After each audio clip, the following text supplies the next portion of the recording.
luwezi bebbiri eggwanga yolitagira nywera anywere gwa nsoko okutuusa okusaasira kwange ku muganda ngo omuyimbi Dr. Jose Chameleone nga walabye nnyo ebyakutuuseeko olunaku olw'eggulo ntuusa okusaasira kwange eri abafenoni abayononeddwa ebyuma ntuusa okusaasira kwange eri promoter big events eyayononeddwa ssente oba eyasaliddwa ssente ntuusa okusaasira kwange ku babadde bagenda okufumbiramu emmere soda na buli omu yakoze loosi mu kivulu kya Jose Chameleone munnange ntuusizza nnyo okusaasira kwange gy'oli. Siyinza kusekerera Jose Chameleone oba osanga kubanga ebyendongo mbimanyi atamanyi bya ndongo yayinza okumusekerera naye baganda bange ne bannyinaze endongo eruma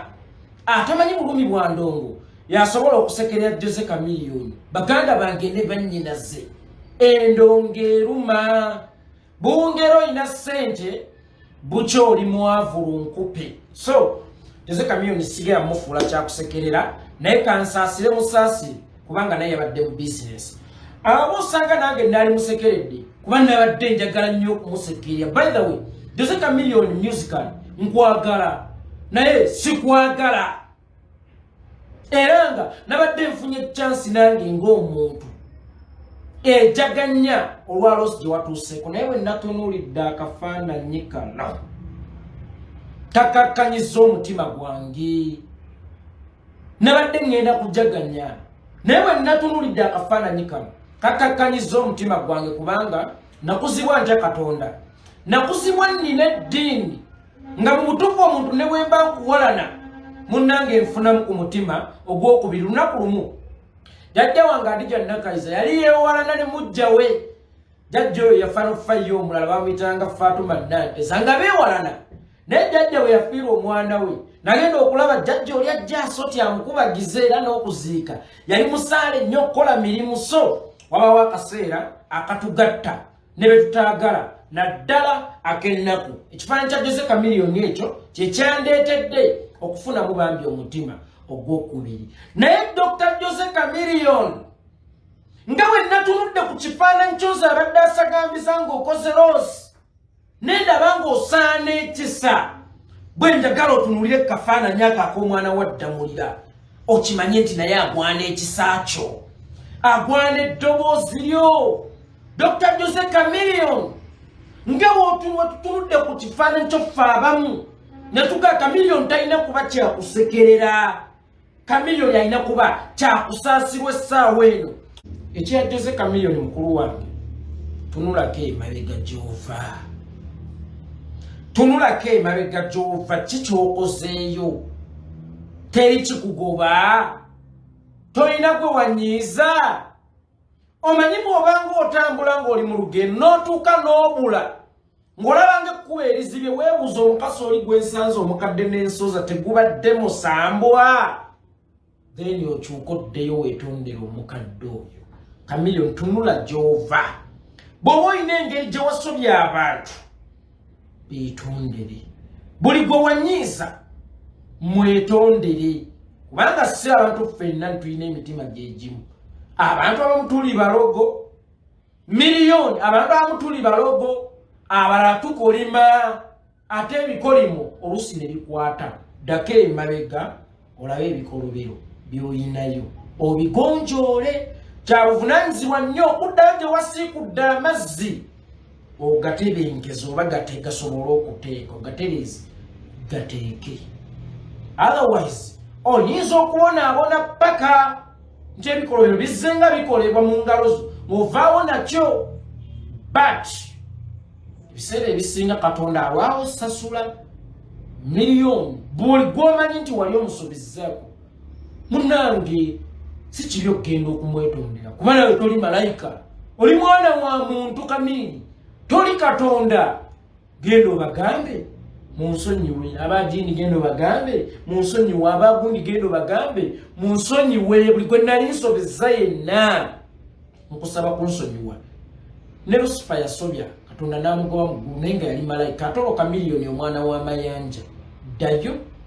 wagyoyise otereze bye waleka bitateredde ekirala tunulako omusaidi mirror Jose Chameleone oyo omuntu gw'olabamu mugambe ogenda kundeetera ebizibu olina okukyuka mukange mu ddoboozi ekkangufu mwana wa maama ogenda kundeetera ebizibu olina okukyuka kyuka naawe kyuka olwokola ensobi zitomera nze tokkiriza Kamiliyoni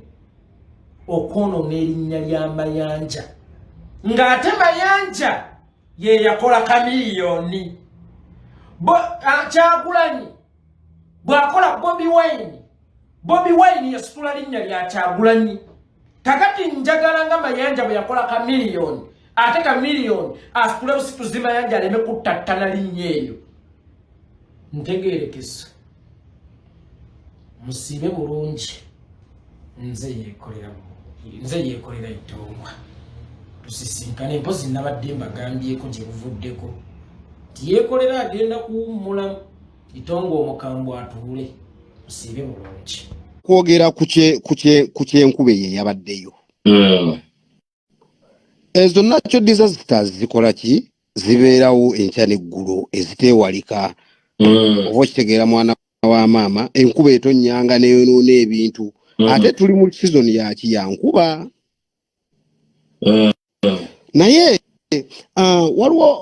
naye waliwo abantu abatwala ebintu ebimu nga babitwala pasono oba okitegeera like abantu abamu balina engeri gye batwalamu Kamiliyoni abamu tebamumiitingako personally maaso ku maaso abamu bamulabira ku stage abamu bakola ki oba okitegeera anti kyovola beera balimba bagambye baleme kusala mugambo naye n'ensi ejjudde abantu abamu abalina emitima emivundu abamu basi nga namu bajja ku kamera wano ne beeyogeza ng'oli yatta ne ku muntu naye nga ffe tetwaliyo abamu balina ettima abamu bakwata abakazi oli nga buli kanaku akwata mukazi w'ekiro nga takkiriza mukazi we n'amuzina byampaka ne nga talina kyakukola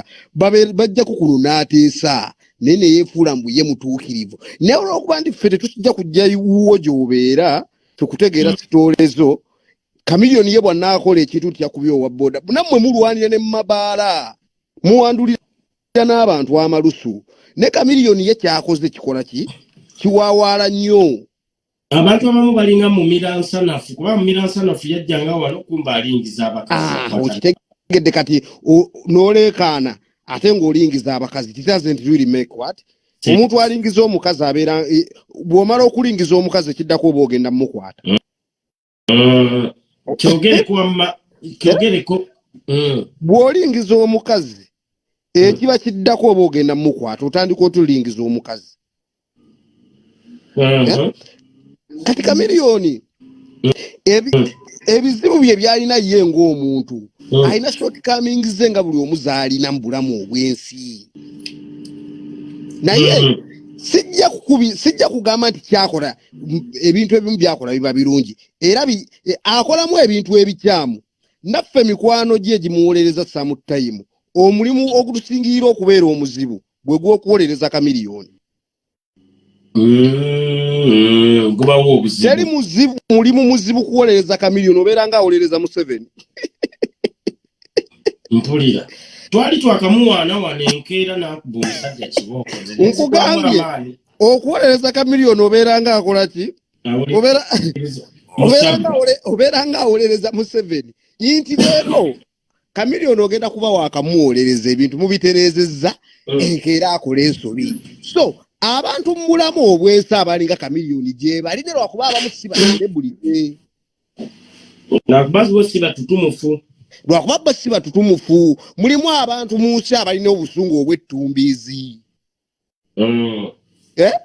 mulimu abantu nga baakantu bwe kamukirako bwe kati n'oluya lukuba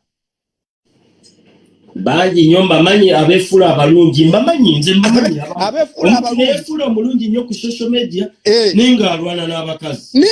n'abakazi ffe tulina kuno abasajja abajja wano ne beewoomyawoomya naye ng'ate yakubye ne mukazi w'oluyi oba si kyekyo nga yamuvumye n'amusensebula kati lwaki mu kisenge behind the camera ayisa bubi nnyo omukazi ate Patricia Sewungu wano teyatunyumizaako lumu emboozi tewaliiko ekyo kyembadde nkugamba mwana wa maama nti abasajja abamu beerungiya kuno najja ne yeesiiga akazigo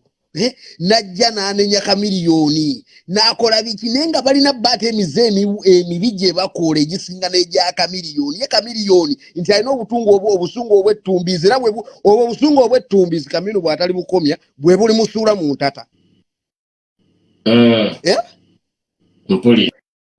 naye ate mulimu abantu abalina ebitima ebibi ebisinga ebya kamiliyoni musajja alina ekisa kamiliyoni agaba kamiliyoni ayagaliza singa kamiliyoni yali tayagaliza ffe bagavana teyayimbye naffe ne ba Lady and Wizo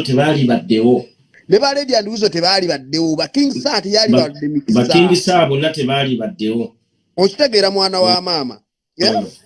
bagundi bonna awadde abaana kolabo bano ba excess kayemba abaana nga tewalifunye na chance kuyimbako na kamiliyoni olw'okuba alina ekisa n'akuwa excess kayemba n'oyimbako naye ba Melody ba Papa Sidi yali amanyi Papa Sidi oba okitegeera kiva ku muntu w'omutima omulungi ba Spice Dana bonna abawadde ki abawadde naye abantu abamu bo balowooza nti baagala kamiliyoni abehaving nga Levuland mugende mu nsi z'e Bulaaya mulabe abayimbi abasinga the way they behave abazimbi b'e Bulaaya genda e Jamaica genda mu America mulimu abo abayimbi abalina empisa ensiwufu ezisinga n'eza kamiliyoni naye nga babaselebuletinga so kamiliyoni alina shortcomings ze ng'omuntu naye abantu oba baagala kamiliyoni asooka amale kufa bamutendereze rediyo nga bwe bamutendereza abantu b'e Uganda kyemamanyiko baagala nnyo omuntu lwekyafudde okusinga omulamu kamiliyoni bw'afa ogenda kulaba abantu engeri gye bamutendereza naye ate nga bwe babadde bamusojjasojja nga bamwagaza kyenkana kufa ekyo nakiraba ku Asiya nakiraba ku Asiya abeerawo enjala emuluma bali olwamala okumutungira ebitenje ne bamukozesa vidiyo zaabwe ne bafuna sente ku YouTube ne bamukasuka ne bamuzaayo eri ekambo wadde okumugamba mbu bamukolere ka bizinesi oba bamuzimbire ennyumba Buladi ezo YouTube zaabo abasajja abo bankola YouTube baani bizinesi yaabwe nabo ne bana abakyala abakulu mufoto okumukolera Asiya ne bamukolera ekintu kale abeere awo oba bamuyigiriza okutunga oba bamukolera emirimu gy'asobola okuba ekintu kyonna kye yali badde akola bamuzaayo eri nga tebamukiriza eki Asiya olwamala okufa n'endaba nga bamubuukira n'eŋŋamba bali kalimu kaabwe mwe mubatenda mbu gundi alina omutima omulungi gundi akola ki ajja n'amuteekamu kamera ng'akimanyi ffe ab'ekisa ab'oku internet tujja kujja tuleete ssente era yasinga okuganyulwamu soyo gw'aba ayambye mpulira soyo gw'aba atadde mu kamera se nkubuulira mwana waliki wama back to point my brother kamiliyoni is a human being ne abantu just crucifying kamiliyoni mumutte mumulye yes boss bamove their crucifying him every time abantu abamu balina emitima emimu abantu abamu tebaagaliza zenda naye oba kati naye kyekaseera naye kwegamba akakanemu oba kubanga abantu bwe batuukira okubeera nga bano beemulugunya kubanga kati era olaba abantu lero tebabadde happy era manya nga abantu babadde happy abantu baserebrate nze nawe wandibanga nawe waliwo ensonga lwaki abantu tugamba abacelebrates gwe boolaba ku intaneti ne mulimu n'abanyoleddwa olw'okuba kamiliyoni abo nabo mbamanyi abanyoleddwa nabo gye bali neera ne bano abacelebrates nabo tosobola babuusa maaso naye lwakuba gwe kyotamanyi Uncle Rich empty drums make more noise kati naye kati kansoke nkubuuze kati bano abacelebrates olowooza lwaki bacelebrates be batone nnyo anti bano abatono lwaki baba bacelebrating anti nkugambye abacelebrating bamulinako obukyayi olw'ebintu byakola kyova nkugambye ekintu kimu naye nkugamba nti kamiliyoni ebintu obusungu bwe obwettumbiizi lumu bujja mukozesa ekintu ekikyamu kyalifa akoze eki kyalifa ejjusa sigamba nti byakola birungi naye baleke kubeera people they love to crucify omuntu olw'okuba nti no celebrity nenga abantu abamu mulina emize emimye egisinga egyaka miliyoni. Abamu wano muli wano ku internet mwerunja ne mwali musene ku bantu. Abamu wakakane mukazi wajjemu olubuto nawe oba oli musi. Abakaka bakazi bali bajjemu embuto mamanyi waliwo yagamba omukazi ekikazi kino swa kizaala mu kirujje. Abamu abakazi muli kuno mwajjamu embuto nawe bw'owajjamu embuto oli mutemwe waka Mukama Katonda agenda kukula na muzandala nnyo. Yes boss. Kati so eyasanyuse sanyuka because omulinako obukyayi oba wamunyiiga olw'ensonga ebintu byakola but just n'abaagala kamiliyoni ya so many. Ate tetuli mu kyawa tujja kweyongera nga tukola ki nendoza ke kaseera kubanga kati naye abeera abiraba ndoza ke kaseera akyuseemuko waawo abalina singa yali wakukyuka singa yakyuka dda abantu bakubye nnyo kamiliyoni ku kya karakita ye ng'omuntu teriwo atakyogedde bajjajja Ichuli bonna bajja omusajja sebo yakyuka nze mmanyi yakyukamu bajjajja Ichuli bajja ne boogera karakita ya Kamiri baani ne boogera ku karakita ya Kamiri naye Kamiri takyukanga yoyo kamiliyoni ndabanga nze yakyuka like hawuliki kati yali gatava mu gundi simanyi olwoma complain simanyi atutte Chinese simanyi yankubi simanyi akoze nekati sikyabiwulira muli ekivubuka buli muvubuka naffe fenyini nnyini abavubuka bwe tuba tukula tuba ne vubuka lebbugu muli ekivubuka eryo ne lituuka ne likola ki ne liggwawo kati kamiliyoni lebbugumu eri ekivubuka eryo ddyo lyavaawo eryo kati alina sejji gyatuuseeko ali mu myaka 40 43 jeje emyaka gyaliko kati lirye bbugumu lyegundi nti ate kyeyini nti ate baagize nti ate beekonye n'emmoroka naani bonna baabikola abo abayimbi boolaba abasinga obungi baali bafujjo ne kati bagenze bakola ki bakyuka with the age yo yenyini osobola girwanyisa liki otuuka n'okyuka kamiliyoni ne bw'anaakola ebiki byonna ne bw'anaabikola tajja tuuka age eventually akyuke. Kyogamba liki kamiliyoni even at 55 oba 50 anaaba akyakola ebyo byakola ebimu ne kati gwe njagala nkubire waliwo obusajja obukadde n'okasanga nenga kalina ettima nze nkugambye nensejjudde abantu abalina ettima nze kamiliyoni simumanyi mu bantu balina ttima lwakuba jasiye muntu alina obusungu obw'ettumbiizi naye abantu muli ku internet wano mulina ettima nga n'omuntu jassa okubeera nga anyumirwa mu bunyumirwa kibanyiiza bangi nnyo ate nga kamiliyoni simumanyimu eyo namba y'abo abantu bwe batyo. Kamiliyoni muntu akusanyukirako, kamiliyoni muntu ayagaliza, kamiliyoni ayambye abantu, kamiliyoni asitudde abantu, kamiliyoni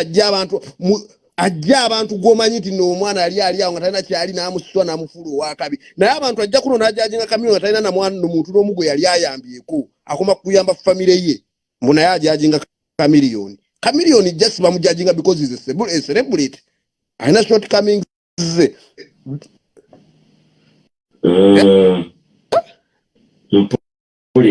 Bana sigama nti kamiliyoni atuukiridde sigama mbu nno muwolereza no naye namwe mwekube mitima abamulina ettima abamu temwagaliza abamu muli banemu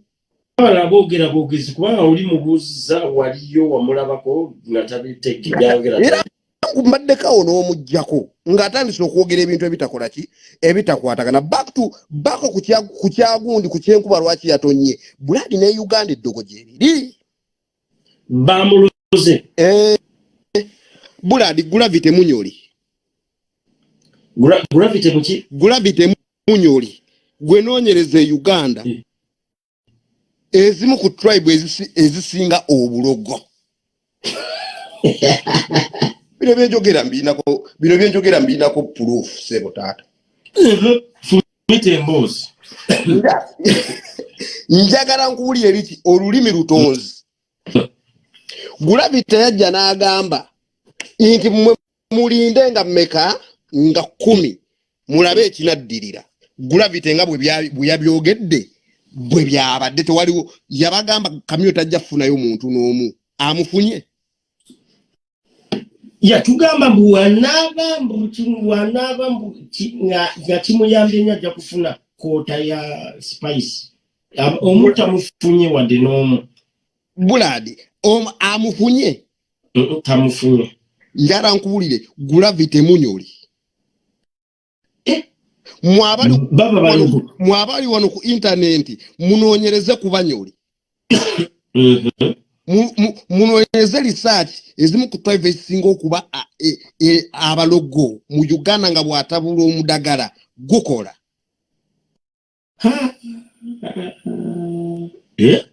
kati bw'ova ku gravity gundi balamu munyolo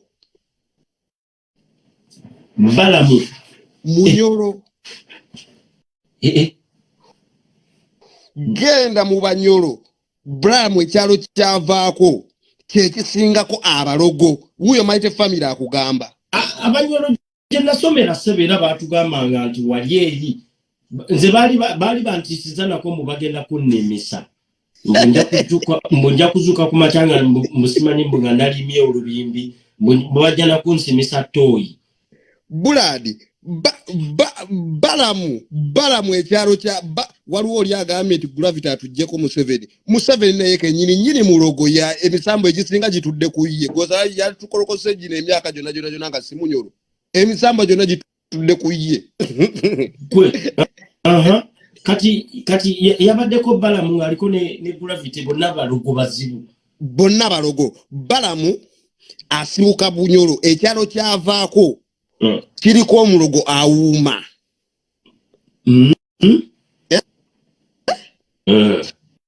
kiriko omulogo awuuma bwe bakugamba nti waliwo ewaba balamu waliwo ewawa omukulu akulira okuloga mweno district waliwo ewaddirira ogundi vice w'omulozi w'okugundi w'okweno district maka gagenda gegobera mwe muli ne balamu we bamuzaala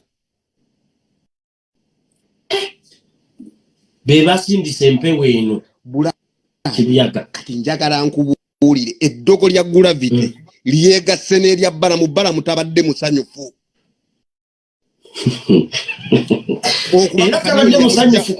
kamiliyoni yamuggyako so n'agiwa bigi balamu so za kamiliyoni abadde azikolamu ssente nnyingi nnyo era balamu yategekanga kamiri ate balamu n'alina n'ebyuma ebibye ate balamu kamiliyoni y'omu ku bagaggawaza balamu okube balamu gatanabatuuka kuyingira mu bintu bya NRM obusajja bumuyingiremu kuba balamu ssente zalina ezimusizize zirimu obusajja nze mbuyita bukolwa tetujja yingirayo nnyo kubeeyo oba toyagala tuyingireyo naye nga ssente za balamu zirimu obukolwa bwakolera nga bw'olaba bagundi bano basajja balaba bwe baali bwe babakozesa nga bw'olaba amu bwe bamukozesa kati kyekimu naani ne balamu tetujja kugendayo nnyo eyo totera kwagala tugendeyo naye balamu omusajja yasooka okugaggawaza balamu ye kamiliyoni so zonna zeyakolanga ez'amaanyi zonna kamiliyoni jjukira bano abasajja bapromota brad njala nkubulire bw'aba akoze ekivulu gw'omuyimbi asobola okukuwayo obukadde 8 6 oba 10 ate ye nakola obukadde nga 7 oba 5 n'asasulako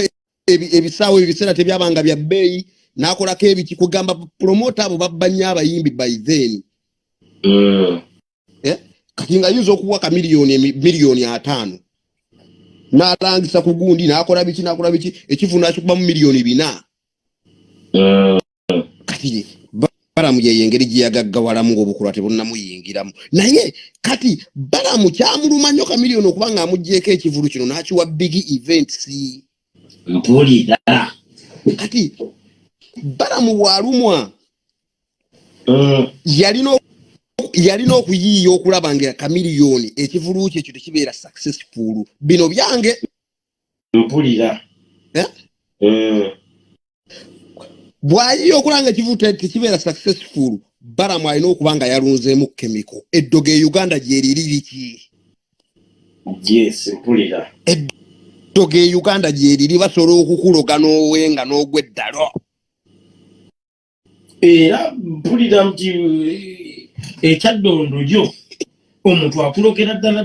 musimanyi mbunosirana nosirana Buladi ye Uganda bakuloga n'osiraana omuntu nga wali wakabi ffe tulina abayimbi betumanyi nga yali wakabi ne bamuloga n'abanga takyaliko tulina abayimbi betumanyi nga babasuula eddalu naye nga eddogo liri mu industry bano bonna kyogamba abamu bano betulaba bavaako babakwatamu baba bakwata gwomanye eddogo liki eri mu industry kati ate ffe abavubuka ffe tetulimanyi naye ate baba atusookawo be bakabaka bano abakulukulu bano nabawulukulu abo bennyini abo betutendereza sijja kugamba nti ono nooli abo be bakabaka abo tubategedde naffe tubamanyise Gorozo omuntu licha very from nowhere munabeera liked by everyone. Fenga tuyimbye liki abantu baganya okutwagala. Tuyimba nina music omulungi.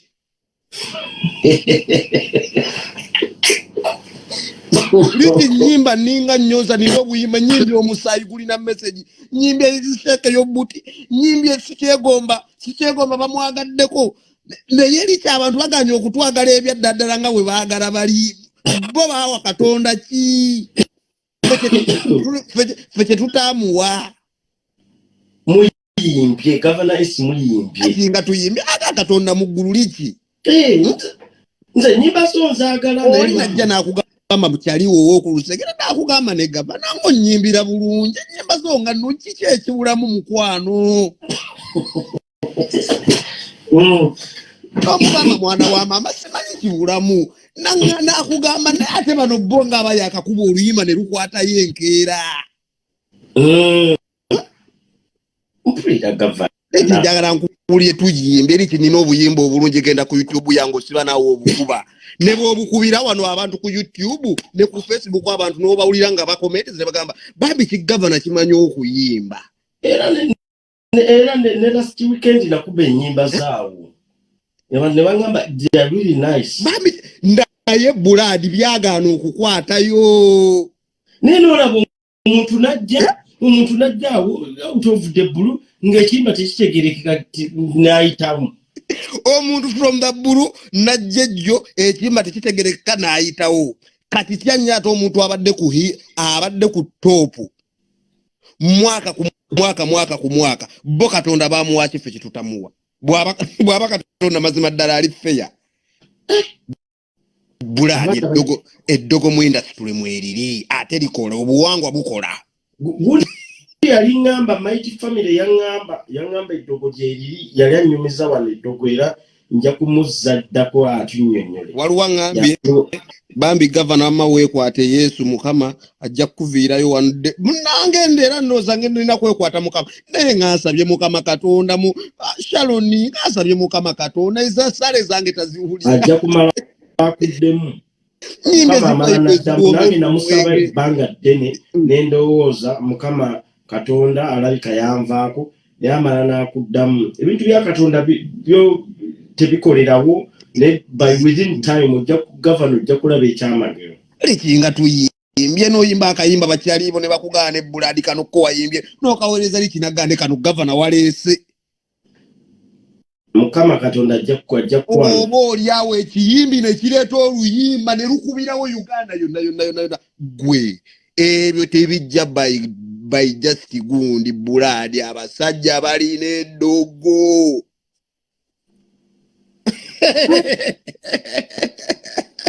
kubanga waliwo abayimbi ng'ayimba bulungi naye nga yaataakoma Kampala nga talinnyanga ku nnyonyi nga tebamubuukingangako naye nga ate ennyimba ze zikuba mu kiraabu naye nga tebamubuukinga namubuukinga abo bonna baba babakwatamu buladi baba babakwatayo kati gundi ono bamuyitaani ono omunyankole w'embalala Tonix waliwo ono omunyankole w'embalala ono oyo tasobola kusala mbalala kuyingira mu Buganda ku ddogo eriri mu Buganda tasobola kusala kuyingira Buganda ne eri w'amaanyi waabwe w'amaanyi naye yalogera waabwe eddogo lyabwe tesobola kukola mu Buganda erya Buganda terikwatagana n'eri erya Buganda lyama nnyo goloza abana lwejje ennyimba gyayimba ayimba bulungi amanyi okuyimba ebintu byabisengeka bulungi blood music tekyetaagisa lulimi ne bwoba oyimba Lunyankole osobola okusala naye ku ddogo eriri mu baana abali awo ekyaddondo wakati awo eddogo liri emakinde liki awere makinde awo nyinyi bangama wirisibuka mbuye Hollywood ya Kampala eddogo liri emakinde eddogo liri kalenda kalenda guest house eyaba bandi ekyali yobusimanyi gyeri era bakuŋŋaanira waawo awuli libumbujja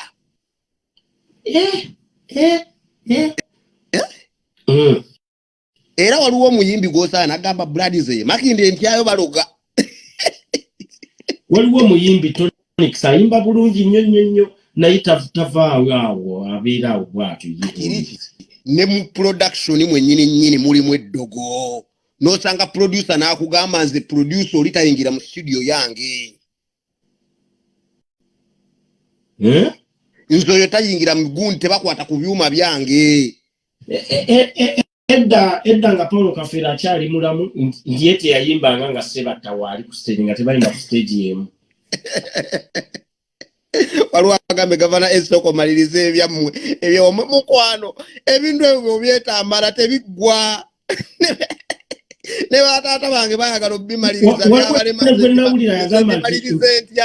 waliwo gwe nawulira yagamba nti Maria yaloga gundi yaloga kapale buladi kisoboka kuba kati Maria njagala nkubulira amazima amatuufu sigamba nti kituufu ne Maria ayogerera ddala nga kapale yayoza mu kapale kapale singa yalina eddogo ery'amaanyi teyalikkiriza Mayira kikwatayo gwe towuliddeyo abayimbi nojjanga oli agegenya ayimbanga gundi n'atavaayo bangi nnyo abaali bayimbanga Kamiiri waliwo Dokita Bitone waliwo oli kazini waabwe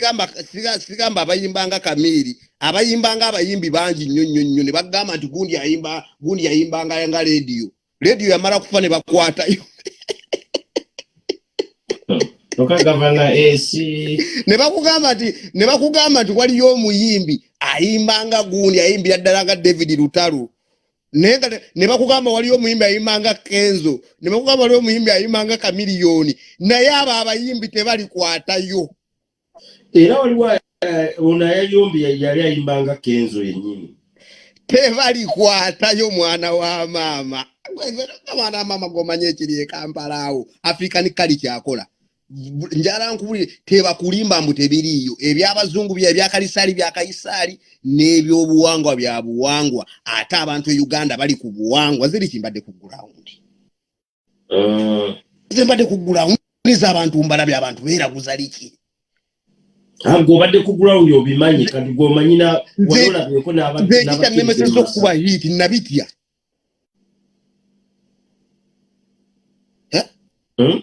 nze kikyannemeseza okuba hit nabitya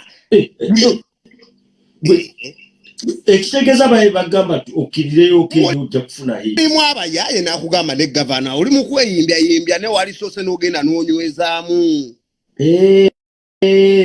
n'omugamba ngende nnywerezeemu wa nga n'abayaaye nga n'abasawo abafere bangi babba akasente kange gavana waligenze n'onywezaamu n'omugamba nze tebajja kulya kasente kange kanyimbe music anaakwatayo yekka byagaana abaye bali bagamba okkirireyo wansi mubamu abo bakyali awo Makindi omunaga ne gavana kati gwoyimba gweoyagala kuyitirawo kwalaali ozo nakikuba ng'oyitiddewo kwalaali mwana wa mama genda onywezeemu genda bakulungemu kemiko kubanga abayimbi baawe ekyaddondo bonna abasinga era owulira tubeerayo mu nkuubo n'owulira ne bagamba gundi yamala n'agendayo n'asiima mbona sima abazeyi ne mama fina yenyini yagamba mbo abayimbi tebava uwe ate basobola okuvaayo kati ate wa mama fina bayinza okutyayo olw'ensonga abantu bangi abagendayo oba either nga babafunira essaawa zaabwe yambo era yabafunira mbu babakolako private waliwo agambye ne mupiira eddogo gyeriri kati kankubulireyo ekintu kimu abayimbi baloga alimpa n'agwa kabenje bagamba nkima yamusula kabenje abalimbi eddogo ly'abayimbi ate kasiru bwe kakuba hiti ne katandika okugenda emakindi bwe kakuba hiti ne kagenda emakindi alimpa bwe yakuba hiti n'agenda emakindi mwana wa maama makindi mwe muli eddogo ery'abayimbi erigiranga tabbu alimpa bamuloga bulozi okugwa kwa accident alimpa abayimbi bamulabanga threat oluyimba lwalimpa ogenda olukebere ku YouTube lwakalakati luli milioni nga 5-6-7 abayimbi be Uganda batono nnyo oluyimba bwe balukubye hit nulubeera ku trending for Ugandan music lubeerako lugenda okuvaawo nga just wezezza oluusi mitwalo nga 8 oba milioni emu nga lukolera olubeera milioni 2 milioni alimpa oluyimba lwe nga ludduka speed ng'era alimpa ali promising nti alimpa kimanya kuba oluyimba lwe lumu ne lusitula ennyimba z'endala zaali 2 ezaali ku YouTube zeyakola dda alimpa ne bana ne bagamba kaba mukwatemu ne lusitula amazzi ga bbowa waliwo n'ekiyimba ekirala oluyimba lwalimpa lwe lwasitula buladi abaana ne bagamba katumunywezeemu zeza accident zewalaba eddogo mweririki kati kamiliyoni shoye bagiroze kisoboka naye Wamalaga bwe yatuuka okuyimba abayimbi balogo oba yali Lady Banton ate yali alimba liki watuukira okubiyimba ebyo kati abaana ekivulu kya Kamiri bakikuttemu abaana ekivulu kya Kamiri bakikoze ki bakikuttemu kati bwe tuvaawo ne tudda ne ku humanity nti humanity Dr. Jose Chameleone alina abantu bangi nnyo bazze nga bafuna obumulu bino njoga yali tebaana ba maama kwekubira sympathy siki nga bafuna obulumu buladi njala nkubuulire olulimi lw'omuntu lutonzi omuntu buli bw'omukuba n'agamba naye kale abakuloze nga ddala omulumiza n'omulumya n'akaaba amaziga n'agamba kale onkoze ekintu kino ekintu kimala ne kibeera ayinza obutakukola kintu naye njala nkubuulire nga bwe nkugambye nti liki Uganda naffe ffennyini tulina obuwangwa bwaffe empewo nazo zennyini zikwatagana n'omuntu gyokoma okufuna obulumu n'abantu abangi bakoma okubeera nga bakukolimira ebintu ebimu bitandinga against you at the end of the day. Nze ndabanga Kamiri ayawonye stage ne kigwa nga tewali bantu okitegedde mwana wa mama ebimu biba bikolimo kubanga singa kyagwiridde abantu singa katate embozi mbi nnyo ebimu biba bisiraani biba bikolimo ng'abantu bakolima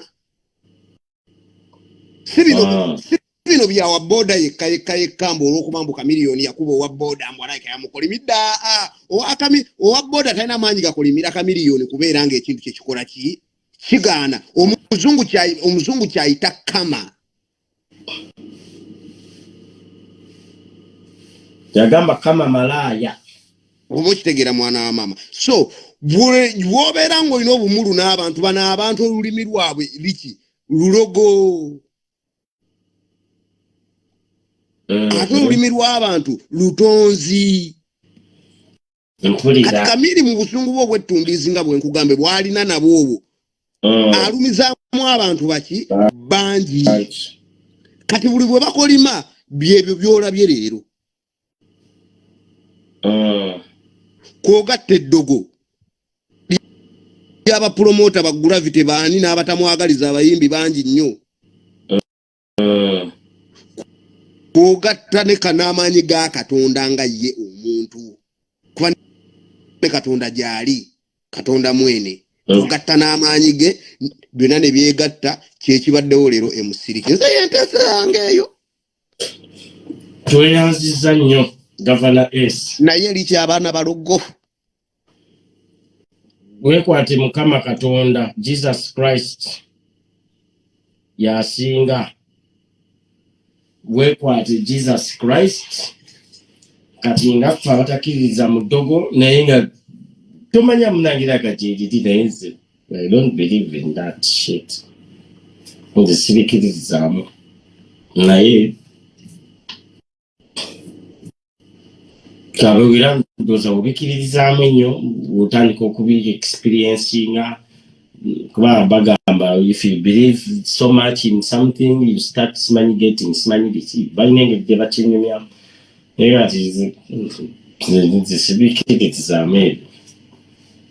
nze mmanyi Mukama Katonda na science byenzikiririzaamu ate nga ne science kennyini era naye Katonda aba alina okuba nga akuyambyeko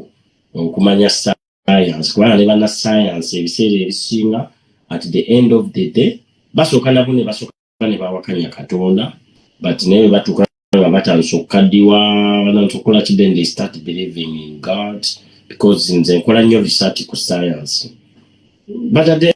end of the day the muna science akugamba maybe we are here because of a coincidence but I think God is there atandika okukkiriza baba na science bebiseera ebisinga era bo naddala miracles bo bazi interpretinga mu ngeri ndala naddala ya Exodus miracle eyo amazzi wegeyawulira abantu ne bayitawo kati bo bana science balina engeri gye bakyogeramu amazzi simanyi gakola ki then kati simanyi storm yali ezise storm bwe yajja then neyimuka ate ne bano baali bazze then it was a coincidence then ne batambula ne bayita wano but of course God is there otherwise tetwali badde wano God gyali wadde ne science naye tumukiririzaamu because science era tutuusiza wano science and technology otherwise mwali badde tetulina simu twayo tetulina bino bintu byonna byetulina if it wasn't because of science okitegera so science yayiiya bino byonna ebintu byonna byemulaba byetukozesa sepiki kambe fridge tv byonna biva mu ttaka kati awokakasiza amaanyi ga Katonda kati atawo okirowoozaamu okugamba Katonda nno gyali buli kyolina kyonna mu nnyumba kyonna kiva mu ttaka okitegeera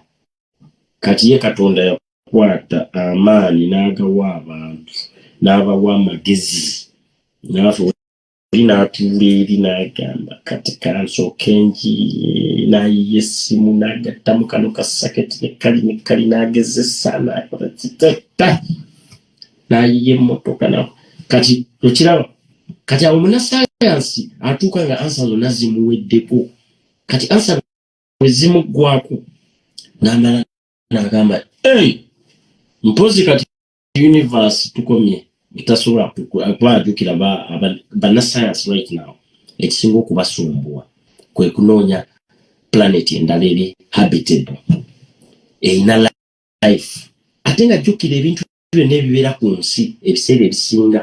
biba bya Luganda nga bw'onalaba abalongo babazadde babiri badongo babazaala babiri ne waliwo n'ente ezizaala abalongo waliwo olinza nosanga eryenvu nga lyekutte n'erinnaalyo eryenvu nga nalyo lyekutte n'erinnaalyo oba n'olaba emiyembe nga gyakula kati bo bannasayansi they believe that waliwo there is another twin earth ne twin earth baginoonyeza ebabuzi kubanga tebasobola kugenda mu space it's gonna take a lot of years it's gonna take a lot of okuyiiya ennyo kati okiraba naye nange of course kusinziira ku research gyendaba gye bakola I believe that there is a twin earth yandibanga gyeri there must be life somewhere else in the universe kubanga universe nene nnyo naye okukola ki okufuna ebizungirize ebya bigenda okugenda okunoonya planet eyo kitwala light years nyingi nnyo kati ate ekizungirizi kasa kiva awali omusana kubanga jjukira ffe tukozesa musana tuli mu musana guno gwe bayita saali gwe tulimu ffe gwe twetoloolerako kati gwe guwa energy oba amafuta agatwala ebizungirize ebyo naye kati ebizungirizo bigenda nga biva mu solar system nga biva ku musana bitandika okuluzinga energy kati ebimu ne bifiira ebyo kubanga biba tebikyafuna musana bituuka mu kifo ekiri dark nga bimaze okuyita mu kye bayita Milky Way okitegete ono agambye omutwe gumulumi tabitegete kati bwe biva mu solar system ebizungirizi bino ebiba bigenza okunoonya life then kubanga biba tebikyafuna bulungi musana kubanga energy solar kati then ne biba nga bikola ki ng'ebimu bifa nga bizikira kati technology kyobola badevelopinga bagezeeko okulaba Obama yali agambye by 2024 tuli mu 2020 kibaide tuli mu 2023 yali agambye omwaka ogujja by 2024 ba astronauts abana abagenda waggulu eyo mu bwengula bajja kuba bagenze ku Mars but it's a one way trip ng'olina okwewaayo nti nze bikimunani ensi yantama bannakiganda bantama ne bassekiganda nze nange ninnyikanyingira ekyombo naye kya one way kubanga tewali kudda mugenze kutandika muyingira mu kyombo ne mugenda mpaka ku gundi lwaki bakigenda batwalira emyaka ng'eki okutuukayo okitegeera then musetori abantu baagala colonizinga Mars kati kyo setting ewawe bano be basooka ku Mars ate ne jukira ku Mars tewali oxygen tewali ki kati mulina kubeera ne musooka ne muzimba ne musimbayo emiti ne mukola ki naye nga mutambulira mu bimasike ebyo bigundi bisuits babiyita bi space suits naye abazungu bojje bali already abali ready okugenda bo bagamba for us we are ready bo bali ready bo baagala ku exploring Elon Musk era byagezaako naye tagenda genda Elon Musk ense kyamunyumira yali abikola abifunemu ssente kati jjukira abagagga bo baagala kufa nga bamuwaana nti olwo yali asinga obugagga yainvetinga kino bo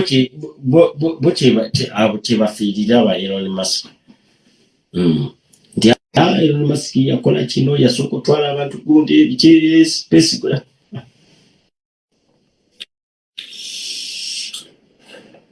oli agambye okwewandiisa in progress tete bamala gatwalayo buli omu buli kakyere si bwe bityo bwe bikola basooka ne bakutraininga ne balaba in case baliwe banabafunye obuzibu avuga ekigundi kapiteni wa spacecraft yeyo in case bwe afunye obuzibu nawe osobola okicontrolinga n'otuukiriza mission so buli abagenda okugenda mu bwengula oba ku planet endala of course alina okuba nga alinamu ka training aka surviving baabala balinza okufiira mu kkubo oba ekyombo kiyinza okufuna kikaddeni baba beetaaga omuntu ng'alinamu ku training osobola otuukiriza mission jjukira robots zaatuuka dda ku Mars robots singa ndoza nga 8 zaatuuka dda successful nezikuba ebifaananyi biki nezikola ki zaatuuka dda naye kati human being atanabeera